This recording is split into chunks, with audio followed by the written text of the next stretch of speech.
All right, now we're going to talk about this here. Wristband program. Throughout the time that I took care of my dad, I went through 3 stays. I had to take him into the hospital. And they were nightmares. I'm like, what is wrong with these people? I'm thinking maybe it's just one hospital. Right? It's all over the world, to be the truth of the matter. One morning, it's about 1:30 in the morning, and my dad wanted out the front door. I mean, he literally wanted out. I had to stand in front of the door. He's in his boxers, and he was going out.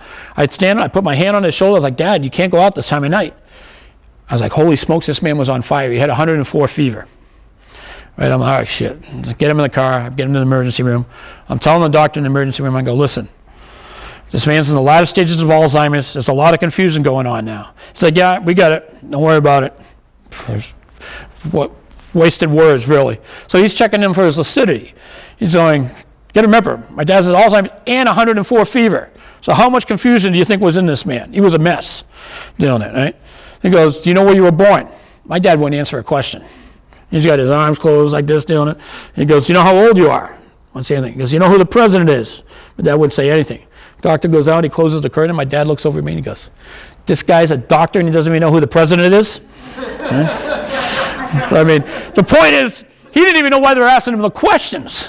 All right? So we can live with, where were you born? And the guy goes, Houston. Never been to Houston in their life. Because they're writing down anything this person says. All right? That we can almost get away with. But when they start asking, when's the last time you've had surgery? Are you allergic to any medications? You know, how many kidneys do you have? Doing it. And they're writing down anything.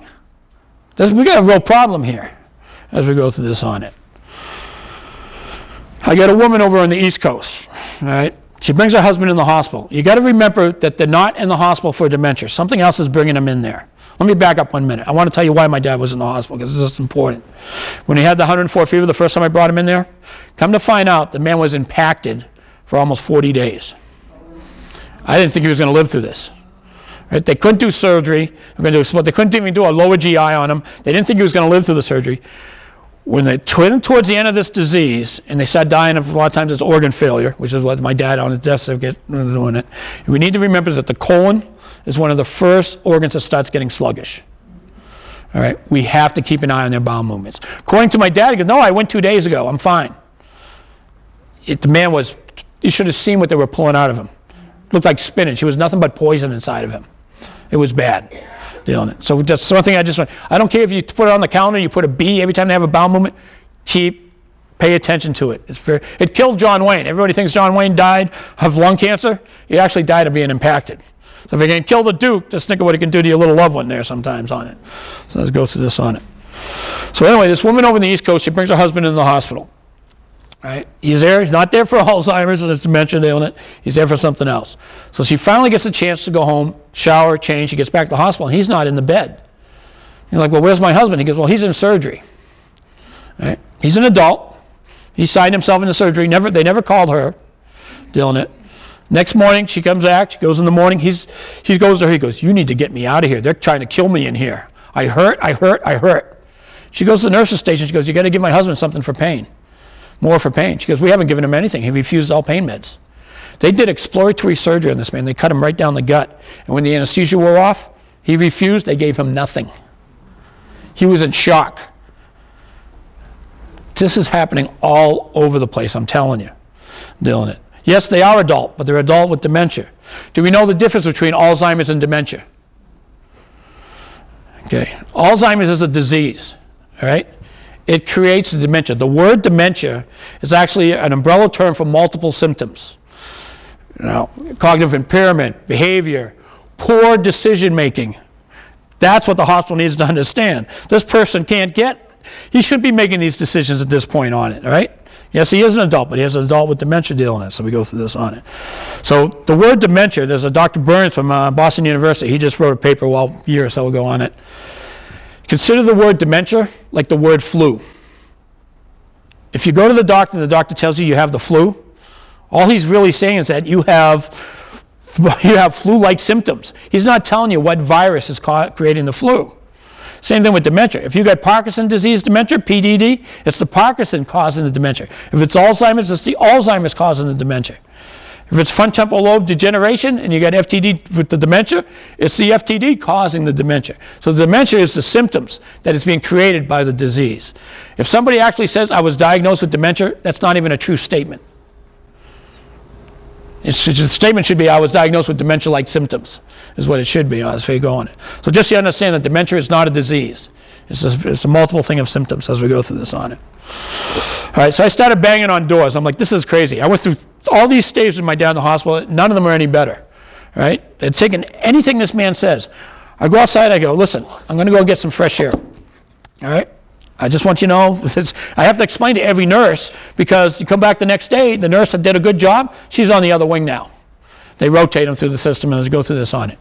I said, listen, I want you to know that my dad's dementia. She goes, oh, no, we got it. I go downstairs for 10 minutes, get some air. I come back up. This nurse is standing over my dad with a clipboard, drilling him for his prescription history. This man couldn't tell if he took a pill 2 minutes ago. Right? My dad looks at me. He sees my eyes. He goes, if you don't, I'm not going to say what he says, but he goes, if you don't get this woman out of here. There's a little other words mixed in there about dealing it. He goes, I'm going to have her arrested.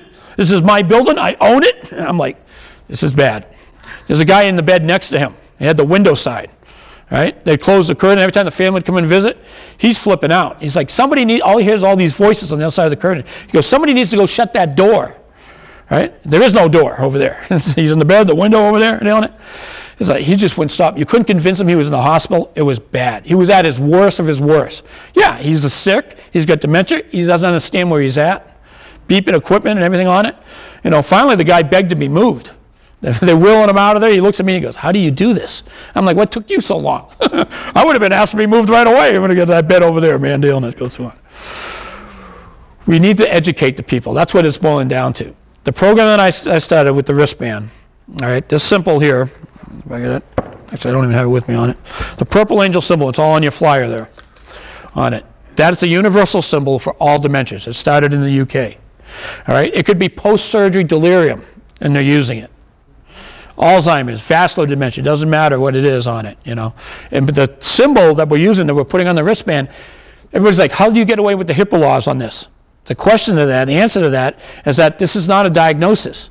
This is only a symbol that stands for at risk. All we're saying is that this patient is at risk for cognitive impairment. That's all we're saying on this, on it. But the thing is, we need to have a visual contact on that. One nurse might know up here. Next thing you know, the guys downstairs in radiology, they don't have a clue. They're asking them all these questions all over again and everything. So we're going to the hospital and we're training. The all-time associate has partnered in with me on this. We've been going to the hospital, we're training. What are we teaching them? First thing we're teaching them is that you have to verify all medical history of anybody wearing this on their wrist. You cannot take their word for this. If it means going to your desk, making a phone call, calling the family or whatever it is on it, this is something we got to do. We can't take their word for this. So we're getting that point across as we go through this on it. We're teaching them many things. We're teaching them in-time communication. All right? You don't tell Mr. Jones on Wednesday that on Friday he's going to radiology for testing, because between Wednesday and Friday, Mr. Jones is like, I think I'm supposed to be somewhere, right? And the anxiety is building for 2-3 days. You use in-time communication and you go, Mr. Jones, we. All right? What we're teaching them is that you take that pronoun of you throw it out the window and you substitute it for we all the time. Mr. Jones, we are going downstairs to radiology in about 15 minutes. I'm going to come back and get you. You got to have everything as a team. It's got to be in-time communication. These things may sound simple, but I'm telling you, we're keeping the patients calm by doing this. What I want you people to do right now, because you don't have this in this part of the state, when you bring your loved one into the emergency room, you do not let them separate you. Because that's the first thing they're going to do. They're going to take your loved one into triage, and they're going to make you stay at the admissions desk and fill out all the paperwork. You say, either the paperwork comes with me, or I'll do it when we get out of triage. Because that's when all the important questions are starting. I had a neurologist tell me over at Brookville Hospital, he goes, all the questions happen in the ER. I'm like, what hospital do you work in? Because there's nothing in that building that's not a question. How are you feeling? What do you want for lunch? Where does it hurt? There's nothing. We talked about questions being the root of all evils. Nothing but questions in the hospital. All right, we're teaching them introduction. I don't care the CNA. I tell them at the training, I go, pretend you just blew your breath on the mirror and watch that thing vaporize, your breath vaporize. That's how fast your last introduction could have left that person. So you come in there and go, hi, I'm your CNA. My name's Julie. I'm your CNA today. every time you walk in the room as we go through this on it.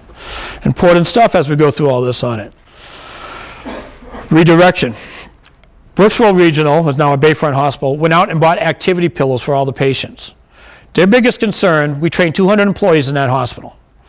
All right. Now, part of this program is that a family member is going to be allowed to have a house sitter, a hospital sitter, stay with their loved one while they need to go home and wash and change or something like that. Give them a little bit of respite. I'm telling you, people, you cannot abuse this, because that person doing the babysitting, you call it what you want, sitter, they don't know the answers that need to be answered. If all these questions are coming in while you're gone, so you need to be there as much as possible. Yes, go home and take a break, get yourself together, but while they're there, we have to be there with them as much as possible as we go through all this on it. But all the figures that they figured was going to cost them more money, we did a 6-month pilot program, they all went down. The patients, they didn't want to use the medications, all the behavior situations went down. Everything they thought was going to be going, it costed them more money, ended up costing the hospital less, because they learned how the behaviors. What are we teaching them? We're teaching behaviors and communications. Those are the two main things we're teaching as we go in there on it. It's important stuff. The other thing we're teaching them, we're teaching about hallucinations. So people that understand the hospitals, I asked 200 people that I trained, does anybody here know what Lewy body dementia is? Now, these are hospital employees. One person raised their hand. It's unacceptable.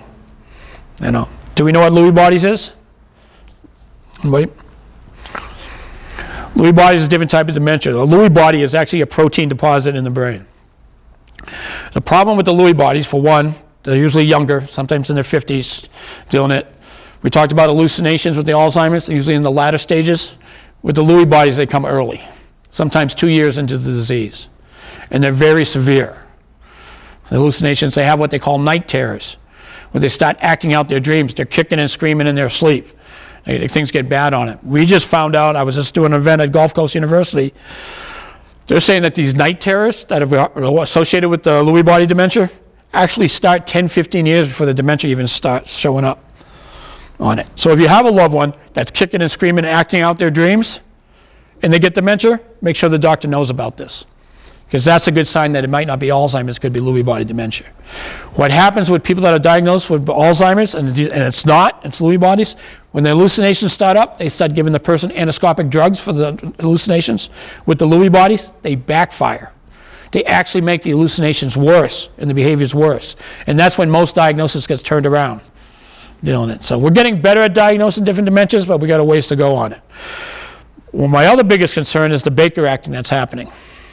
We know what Baker acting is? It's a state term for a 72-hour psych evaluation. No family visit, no nothing. Basically, they get psyched. So what's happening, Baker acting in this state is becoming a babysitting tool. The police find somebody wandering. 8 out of 10 times, the police are telling me, that guy has they have no ID on him. We don't even know who they are. Now, they're waiting for a phone call for somebody to say there's somebody missing. Meanwhile, the caregiver's getting the best sleep they've had in probably a month. It's nice and quiet in the house. Doing it. So what happens, the police don't know what to do with this person, they Baker act them. The person goes to a psych hospital. What happens in a psych hospital? They basically just get medically restrained with drugs. It's bad news doing it on it. In the hospitals, they don't know, they get combative. They come, well, Lewy body, something, they don't know how to deal with the behaviors. The hospitals are Baker acting to people. So when I started this program, I was talking to the CON of nursing over there. So I'm like, we got to do something about the breakdown. And she's like, yeah. We did a 6-month pilot program. The very next day we met. The first thing out of her mouth, she goes, oh my goodness, we have to do something about the Baker acting. I'm like, listen to you. She goes, they're coming to me Baker acting. All they got is a UTI out of his facility. All they needed was antibiotics, and now they're ending up in a psych hospital. All right? What happens when they get wandering? This is the part that the hospitals and the police don't even see. They get Baker acted for wandering, right? Because they don't know what to do with these people on it. Say it's the second time they get caught wandering. They get Baker acted. A judge steps in and says, okay, you can't control this person. We're appointing a legal guardian. And all the rights are taken away from that family. I got a friend of mine who lives in Atlanta. She brings her husband into the emergency room. He sprains his foot. He's there for a foot. He's got FTD, which is one part of FTD is poor social skills sometimes. Doing it. So she's telling the ER doctor, she goes, listen, I just want you to know my husband's got FTD. He goes, doctor's like, I've seen this before. That man's bipolar. Right? Bad term. I hate that term, doing it. She's like, no, I'm telling you, I've had 2 neurologists. He's been diagnosed with FTD. They're arguing. The husband's had enough. He hops over there with his bad foot, takes that doctor and throws him up against the wall. Now, this guy's thrown on the floor, handcuffed. He's been Baker acted. State sipped in, the court sipped in, took him away. That man has, to this day, has never been home. That was 3 years ago. She lost complete control of her husband over a foot. So we got to be careful on this stuff. I talked earlier about the guy wanted to go in front of a judge to make his wife take the medication. You do not want to do that. If the judge thinks that you're not taking care of this person or you can't handle it, he's going to find somebody that will. And it's going to be somebody you don't even know. They're going to appoint a legal guardian. We got to be very careful with that. And the people that are getting Baker acting, this is happening too much on dealing it. Unfortunately, Baker acting is for suicides. It's for people that are going to hurt themselves. It was never, ever meant for dementia, and it's been used for dementia way too much right now.